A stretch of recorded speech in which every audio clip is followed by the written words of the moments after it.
आज एग्जैक्टली एक हफ्ता बीत गया जब दिल्ली के उप मुख्यमंत्री मनीष सिसोदिया जी के घर पर सीबीआई ने 14 घंटे की रेड करी।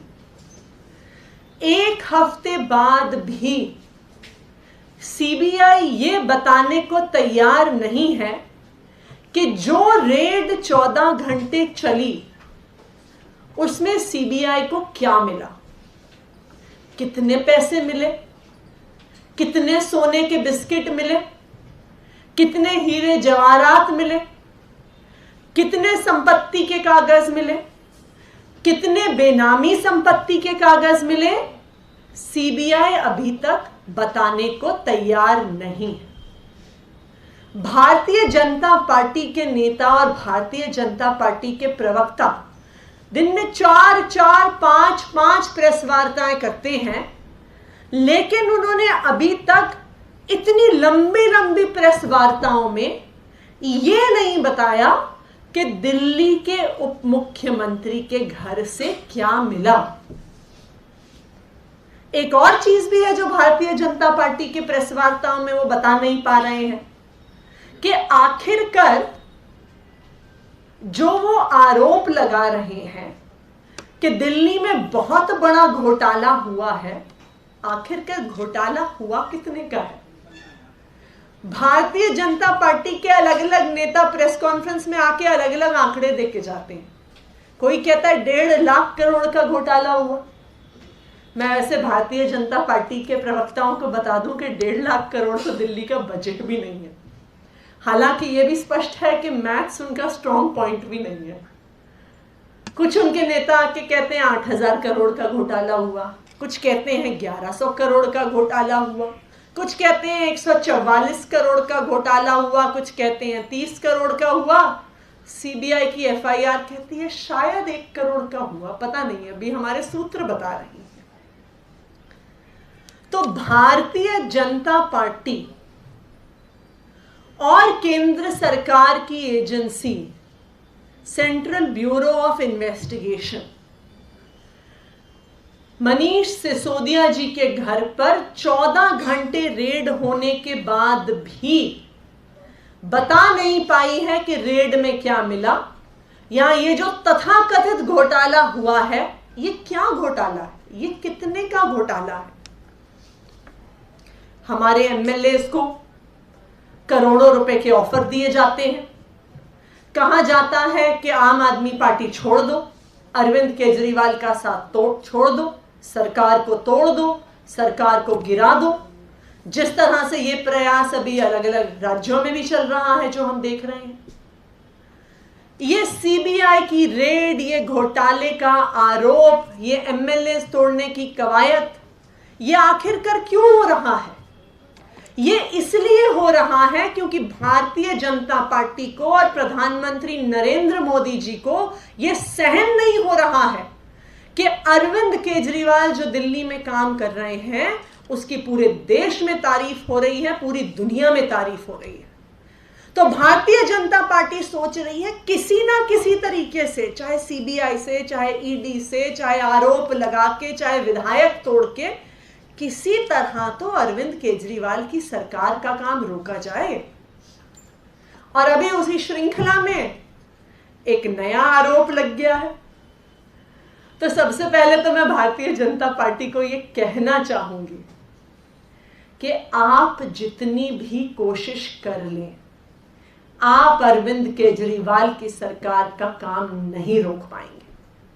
हमें पता है कि भारतीय जनता पार्टी अब सरकारी स्कूलों में घोटाले की बात क्यों कर रही है। वो इसलिए बात कर रही है कि किसी ना किसी तरीके से जो सरकारी स्कूलों में काम हो रहा है उस सरकारी स्कूलों के काम को रोका जाए। क्योंकि आखिरकार वो ये कैसे सहन कर सकते हैं कि कोई ऐसी सरकार है जो अपने बजट का 25% सरकारी स्कूलों को देती है। वो ये कैसे सहन कर सकते हैं कि अरविंद केजरीवाल की सरकार ने 700 नई स्कूल की बिल्डिंगें खड़ी कर दी। वो ये कैसे सहन कर सकते हैं कि अरविंद केजरीवाल की सरकार में पिछले 4 साल से दिल्ली के सरकारी स्कूलों के 12वीं के नतीजे प्राइवेट स्कूलों से बेहतर आ रहे हैं। वो ये कैसे सहन कर सकते हैं कि दिल्ली के सरकारी स्कूलों के में पढ़ने वाले गरीबों के बच्चे आईआईटी जेई का एग्जाम क्लियर करके, नीट का एग्जाम क्लियर करके देश के बड़े बड़े इंजीनियरिंग और मेडिकल कॉलेजेस में पढ़ रहे हैं। वो ये कैसे सहन कर सकते हैं कि लाखों बच्चे प्राइवेट स्कूल छोड़ छोड़कर दिल्ली के सरकारी स्कूल में एडमिशन ले रहे हैं। वो ये कैसे सहन कर सकते हैं कि जब दिल्ली सरकार अपने स्कूल ऑफ स्पेशलाइज्ड एक्सीलेंस के लिए 4800 सीटों के लिए एडमिशन खोलती है तो 80,000 बच्चे अप्लाई कर देते हैं।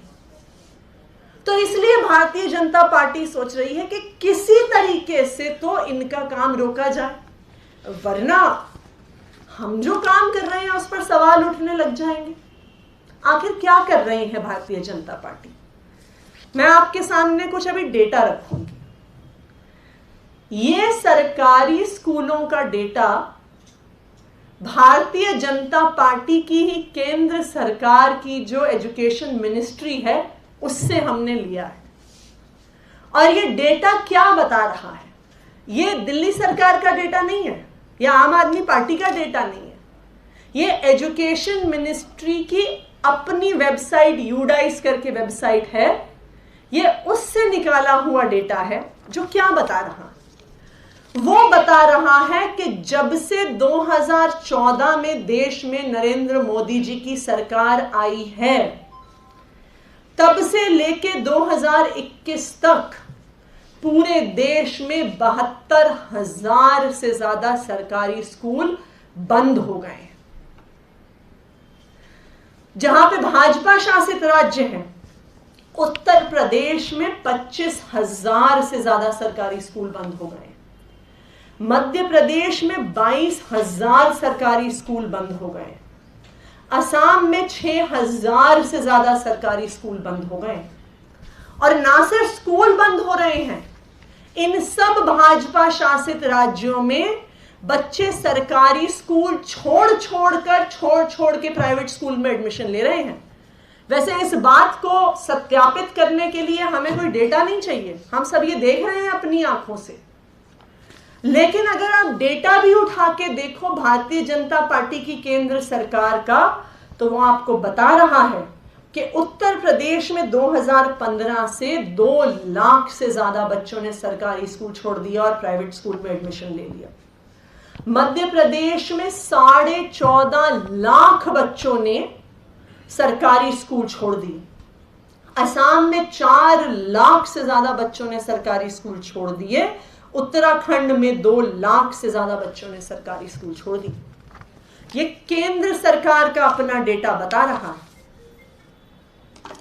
तो आज जब भारतीय जनता पार्टी का सरकारी स्कूलों का काम एक्सपोज हो रहा है, अरविंद केजरीवाल से जब कंपैरिजन हो रहा है, तो अब भारतीय जनता पार्टी कह रही है कि जी आम आदमी पार्टी ने गरीबों के बच्चों के लिए इतने अच्छे कमरे क्यों बना दिए?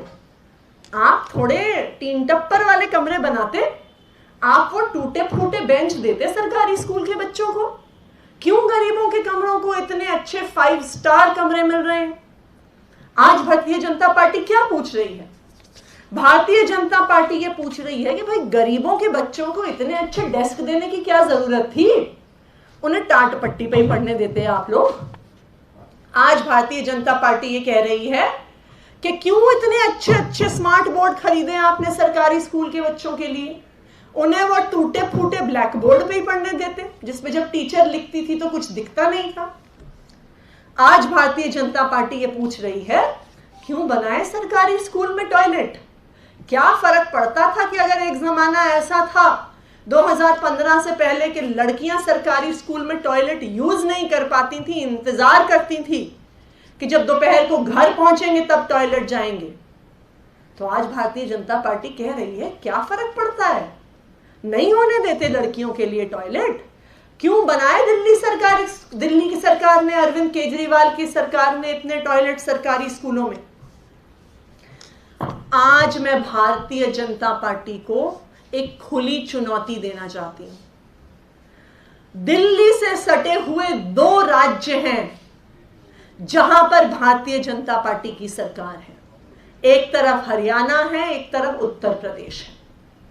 मैं भारतीय जनता पार्टी की दोनों सरकारों को एक खुला चैलेंज देना चाहती हूं कि आप सिर्फ 10 ऐसे स्कूल अपने इन पूरे राज्यों में दिखा दो जो दिल्ली के सरकारी स्कूलों को टक्कर दे सकते हैं। आप आइए, कोई भी 10 सरकारी स्कूल दिल्ली में आप उंगली रख के चुन लीजिए, हम आपको लेके जाएंगे। और फिर आप 10 स्कूल चुन लीजिए अपनी मर्जी के अपने राज्यों में, और वो हम देखने के लिए आएंगे। तो फिर आपको साफ पता चल जाएगा कि पिछले 7 साल से अरविंद केजरीवाल ने दिल्ली के बच्चों के लिए क्या किया है। और मैं भारतीय जनता पार्टी को यह कहना चाहती हूं कि आज पूरा देश देख रहा है कि जब गरीबों के बच्चों को, मिडिल क्लास के बच्चों को अच्छी शिक्षा मिल रही है, बिना एक पैसे खर्च किए अच्छी शिक्षा मिल रही है, तो भारतीय जनता पार्टी की पूरी कवायद है कि किसी तरह से गरीबों के, मिडिल क्लास के पढ़ने वाले बच्चों जो स्कूल में जा रहे हैं वो स्कूल बंद हो जाएं, कि किसी तरह से उनको मिलने वाली अच्छी शिक्षा खत्म हो जाए। ये पूरा देश देख रहा है। और मैं भारतीय जनता पार्टी को ये कहना चाहूंगी कि आज पूरा देश जब ये देख रहा है, तो जब जब जिस राज्य में आप चुनाव लड़ने जाएंगे, इसके नतीजे आपको खुद दिखेंगे। धन्यवाद।